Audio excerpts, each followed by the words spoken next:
Hallelujah. ഇത്രയും ശബ്ദമേ ഉള്ളൂ. എല്ലാവരും ഒരുമിച്ച് ഹല്ലേലൂയ. ഓക്കെ, ദൈവം എല്ലാവരെയും സമൃദ്ധം അനുഗ്രഹിക്കട്ടെ. എനിക്ക് വളരെയധികം സന്തോഷമുണ്ട്. കാരണം പപ്പ പറഞ്ഞു വളരെ ആള് കുറവായിരിക്കും, കാരണം മഴയൊക്കെ ആണല്ലോ. മഴയായാൽ എല്ലാവരും മടിക്കും. പക്ഷെ നിങ്ങൾ ഈ കാണിച്ച അവരനുഗ്രഹിക്കപ്പെട്ട മനസ്സിനായി ദൈവത്തെ സ്തുതിക്കുന്നു. ഇന്ന് കടന്നു വന്ന എല്ലാ മക്കളെയും ദൈവം സമൃദ്ധമായി അനുഗ്രഹിക്കും ഇല്ലേ? പ്രതികൂലമായ സാഹചര്യത്തിൻ്റെ അകത്ത് ആരൊക്കെ കർത്താവിനെ തേടി ഇറങ്ങിയിട്ടുണ്ടോ അവിടെ അത്ഭുതങ്ങൾ നടന്നിട്ടുണ്ട്. യേശു കർത്താവിൻ്റെ ശരീരത്തെ കല്ലറയിൽ കൊണ്ടുവച്ചു.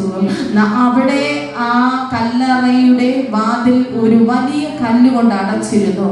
പ്രഭാതത്തിൽ ഒരു മറിയ ഉണ്ടായിരുന്നു. മറിയ രാവിലെ എഴുന്നേറ്റു. അവളെ ആരും മുന്നിത്തള്ളി വിളിക്കേണ്ടി വന്നില്ല. അവൾ എഴുന്നേറ്റ്, എൻ്റെ പ്രാണപ്രിയനെ എനിക്ക് കാണിച്ചു തരണം.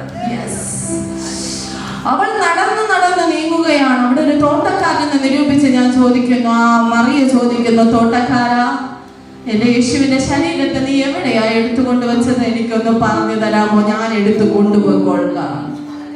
ഒരു പുരുഷന്റെ ശരീരം ഒരു സ്ത്രീക്ക് വഹിച്ചു കൊണ്ടുപോകാൻ പറ്റുമോ? ഒന്ന് ചിന്തിച്ച് നോക്ക്, ലോജിക്കാനൊന്ന് ചിന്തിക്ക്. ഒരു പുരുഷന്റെ ശരീരം ഒരു സ്ത്രീക്ക് വലിച്ചു കൊണ്ടുപോകാൻ പറ്റത്തില്ല. എങ്കിലും അവൾക്കറിയണം അവളുടെ പ്രാണപ്രിയൻ എവിടെയാണെന്ന്. എല്ലാവരും പറഞ്ഞു യേശു കർത്താവ് മരിച്ചു.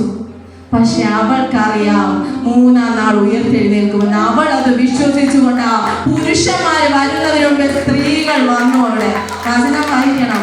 അവിടെ സുവിശേഷം ആദ്യമായി പറയുന്നത് സ്ത്രീകളിലൂടെയാണ്.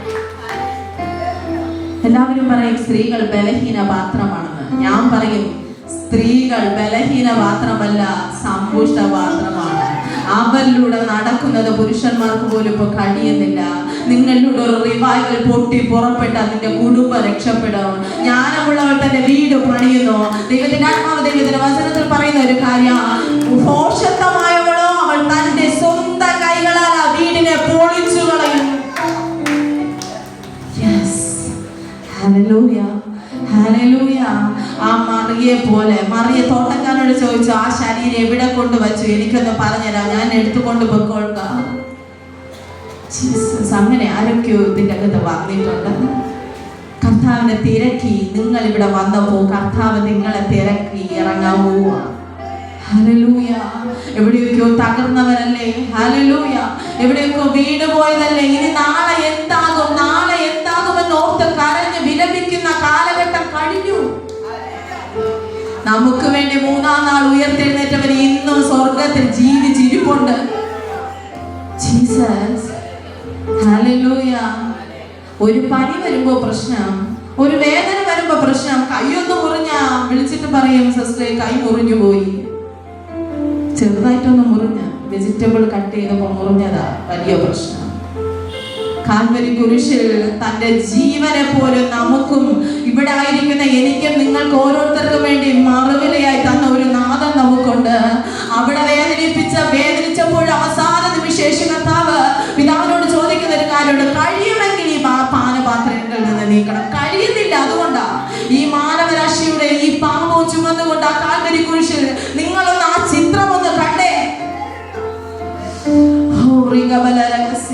തനിക്കറിയാം താൻ സ്വർഗപുത്രനാണെങ്കിലും ദൈവപുത്രനാണെങ്കിലും മനുഷ്യപുത്രനായി ഈ ഭൂമിയിൽ വരണം, ഈ ഭൂമിയിൽ ഒരു ശുശ്രൂഷ ചെയ്യണം. 30 വർഷക്കാലം അപ്പന്റെ അമ്മയുടെ കീഴടങ്ങിയിരിക്കണം.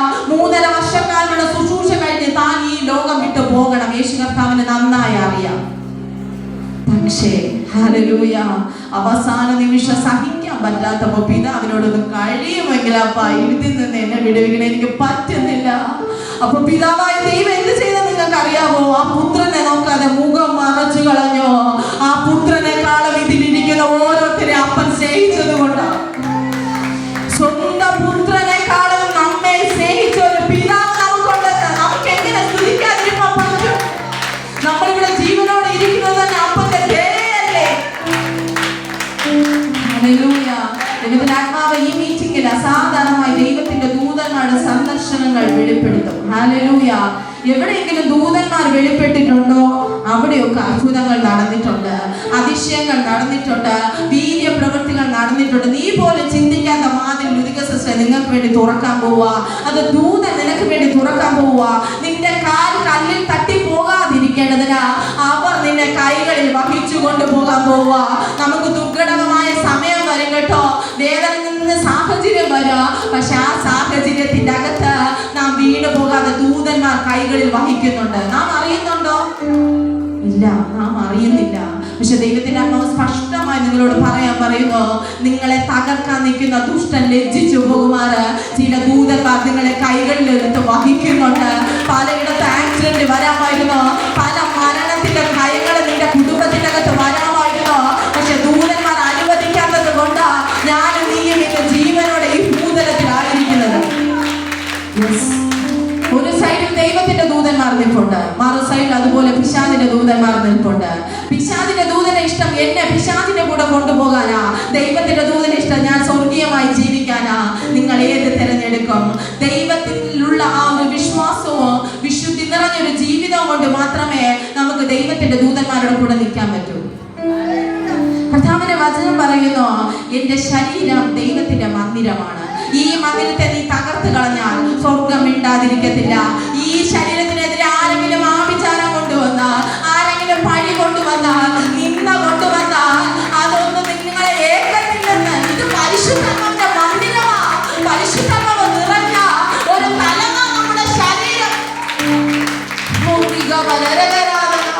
പാപത്തിന്റെ കുഴിയിൽ ചെന്ന് വീഴാൻ നല്ല കർത്താവ് നമ്മളെ വിളിച്ചത് ദൈവത്തിന്റെ ദൂതന്മാരോടൊപ്പം രാജകീയമായി നടക്കാനാ, ദൈവത്തിന്റെ പുത്രന്മാരായി ഈ ലോകത്തെ ശുശ്രൂഷ തികയ്ക്കാനാ. അപ്പന്റെ സന്നിധി ചെന്ന് നിൽക്കുന്ന ഒരു സമയമുണ്ട്. അപ്പൊ നമ്മൾ വിളിക്കും നല്ലവളും വിശ്വസ്തയുമായ ദാസിയെ, അല്ലെങ്കിൽ നല്ലവനും വിശ്വസ്തനുമായ ദാസനെ. ഈ വിളി കേൾക്കാനാ ഈ പങ്കപാടുകളൊക്കെ.